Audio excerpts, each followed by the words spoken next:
こんにちは、インドカレー主婦です。今日はインドの朝食、スジハルワを作ります。今回もインド人夫の実家の味、マザーズレシピをお届けします。スジハルワの筋は英名でパスタの原材料などで知られているセモリナ粉のことです。パニプリのプリにも使われている材料ですよ。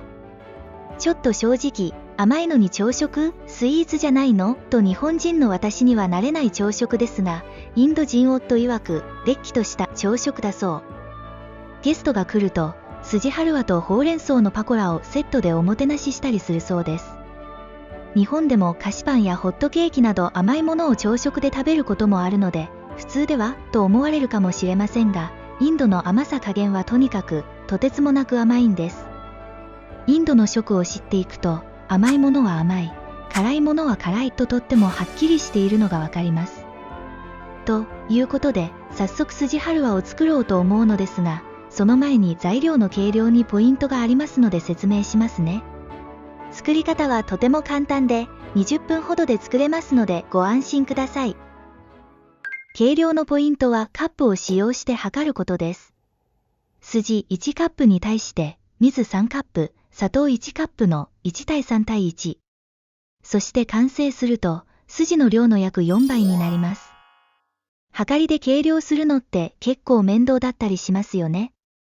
なので私は比率で覚えることが多いです。この比率を覚えておけば、作りたい量を逆算して作れますよ。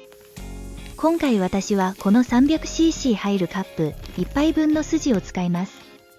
つまり、完成の量はこのカップ約4杯分です。なので、少し食べたい方は同じ分量ですと多いので、この比率を参考に計量してくださいね。では、作っていきます。今回はストーブ鍋を使用しています。焦げないように詰めるので、フライパンよりは厚みのある鍋がおすすめです。そこへギーを大さじ2を加えてしっかり温めて溶かします。お店や他のお家ではカルダモンをここで入れることもあります。カルダモンの爽やかな香りを感じたい方は2から3個加えてみてくださいね。次に筋1カップを加えてやや弱火で炒めます。ここでしっかり筋に火を通しておきます。焦げないようよく混ぜながら、ややブラウンカラーになるまで炒めます。5から6分ほど炒めると少し色が変わってくると思います。そうしたら次に水3カップを加えます。混ぜながら煮込み、ふつふつと沸騰してきたところで砂糖1カップを加えます。インドではスジハルワにグラニュー糖のような砂糖を使いますが、私は甘さ控えめのきび砂糖が好きなのでこちらを使っています。ダマにならないよう、全体をよく混ぜながらさらに7から8分、弱火で煮詰めます。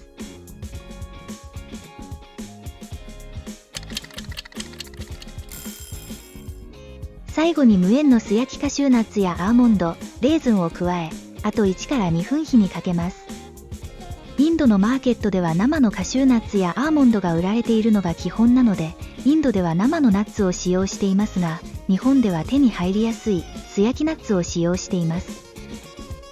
これでインドの甘い朝食、スジハルワは完成です。音声はここまでになります。最後の美味しい瞬間は映像でお楽しみください。ありがとうございました。